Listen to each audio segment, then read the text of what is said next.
ఇదో రాష్ట్ర ప్రభుత్వమా? అసలు ప్రభుత్వం ఉందా? నిద్రపోతున్నారా? ఇంతసేపు రియల్ ఎస్టేట్ దందా తప్ప ఇంకోటి లేదా?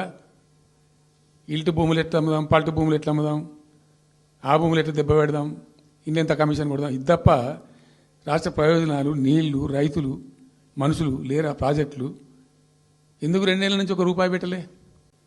తప్పని పరిస్థితి నేను బయలుదేరినప్పుడు తప్పదు.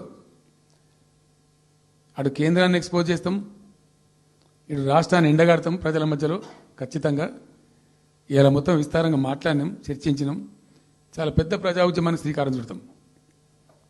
కంపల్సరీ పాలమూరు, రంగారెడ్డి, నల్లగొండ జిల్లాలలో గ్రామాన దానికి పోస్టర్ డిజైన్ అవుతుంది, కరపత్రం డిజైన్ అవుతుంది. ప్రజా ఉద్యమాలు చేస్తాం, పెద్ద బహిరంగ సభలు పెడతాం. నేను స్వయంగా అటెండ్ అవుతున్న బహిరంగ సభలకు. ప్రజాక్షేత్రంలో ఈ ప్రభుత్వం యొక్క నిష్క్రియాపరత్వాన్ని ఎండగడతాం. ఇప్పుడు వాయిస్